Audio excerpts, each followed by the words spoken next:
Welcome to the Dr. Bo Show, a critical thinking, reason, and science-based approach to issues that matter. The perils of judging by worst moments. Explore the dangers of judging people by their worst moments and discover the value of empathy and understanding in everyday life.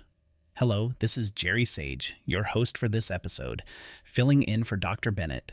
Welcome to another episode of our podcast, where we dive deep into matters of critical thinking, science, logic, and reasoning. Today, we're tackling a topic that's as sticky as a peanut butter and jelly sandwich left out in the sun, judging people by their worst moments.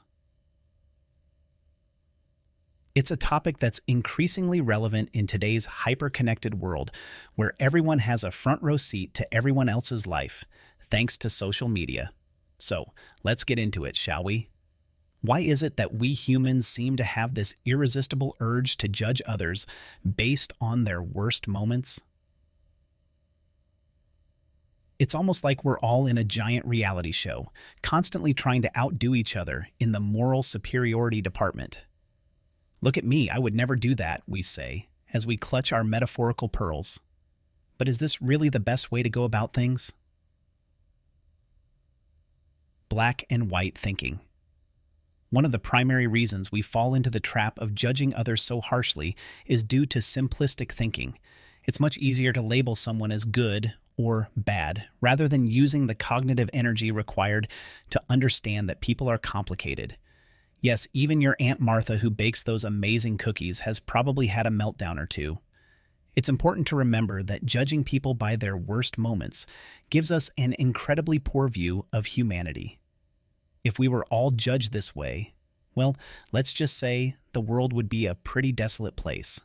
We need to be more understanding, empathetic, and forgiving. When is it fair to judge? Now you might be wondering, when does it make sense to judge someone by their worst moment? Well, it's a bit of a trick question.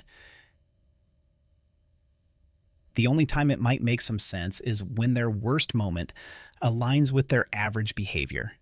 Even then, what we're really judging is their regular actions and behaviors, not just that one terrible moment.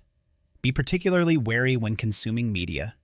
The media often presents the other side by showcasing only their worst moments, which can drastically skew reality. It's like trying to understand a book by reading just a single torn-out page. In this age of information overload, be kind and make moral judgments based on reality, not sensationalism. The virtue signal effect. Let's take a moment to talk about virtue signaling. This is where people show off how morally superior they are, often by pointing out how awful someone else's actions are. It's like bringing a salad to a barbecue and smugly watching everyone else eat ribs.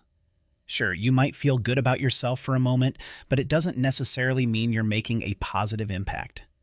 Instead of virtue signaling, let's try something different. Understanding. Next time you find yourself tempted to judge someone by their worst moment, take a step back. Ask yourself if you know the full story. Consider if there's a way to be supportive rather than critical. After all, we're all human, and none of us are perfect.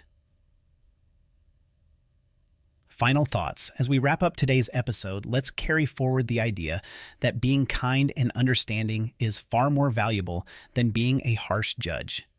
Life is complex, and so are the people in it.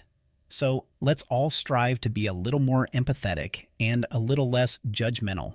For those interested in delving deeper into topics like these, I highly recommend visiting Dr. Bennett's bookstore. They've got a treasure trove of books that can enrich your understanding of critical thinking and more. Visit Dr. Bo's bookstore and take a step towards becoming a more informed and thoughtful individual. Thanks for tuning in, and until next time, keep questioning, keep thinking, and keep being kind.